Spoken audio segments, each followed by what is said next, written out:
Həkim hər bir halda əməliyyat öncəsi xəstəyə kifayət qədər məlumat verməlidir, ola biləcək ağırlaşmalar haqqında məlumatlandırmalıdır.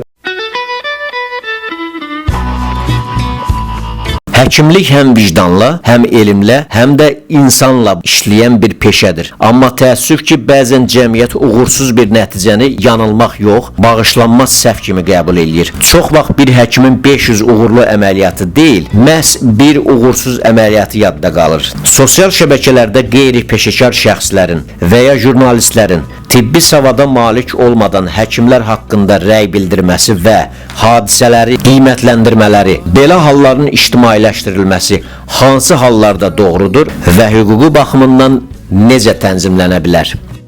Çox pis baxıram, çünki peşəkar olmayan bir insanın peşəkar bir insan haqqında sadəcə fikir yürütməsi doğru hesab eləmirəm. Məsələyə digər tərəfdən baxdıqda isə məsələ hüquqi müstəfiyə daşındıqda son rəyi verəcək insan ekspertlər olmalıdır. Ona görə də ekspert olmayan diletant səviyyəsində kimisə haqqında danışmaq ki, budur, bu yanlış qərardır, səhv müalicə eləyib, bunu hər bir halda ekspert səviyyəsində rəy verilməsini doğru hesab edirəm. Yoxsa hər kəsin öz fikri ola bilər.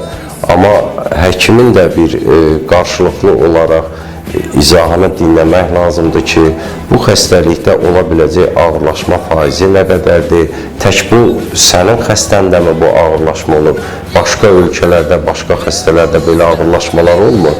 Sadəcə bunları günahlandırdığımız məqam odur ki, həkim hər bir halda əməliyyat öncəsi xəstəyə kifayət qədər məlumat verməlidir, ola biləcək ağırlaşmalar haqqında məlumatlandırmalıdır. Ona görə də diletant səviyyəsində bu həkimə rəy bildirməyini çox pis qarşılayıram.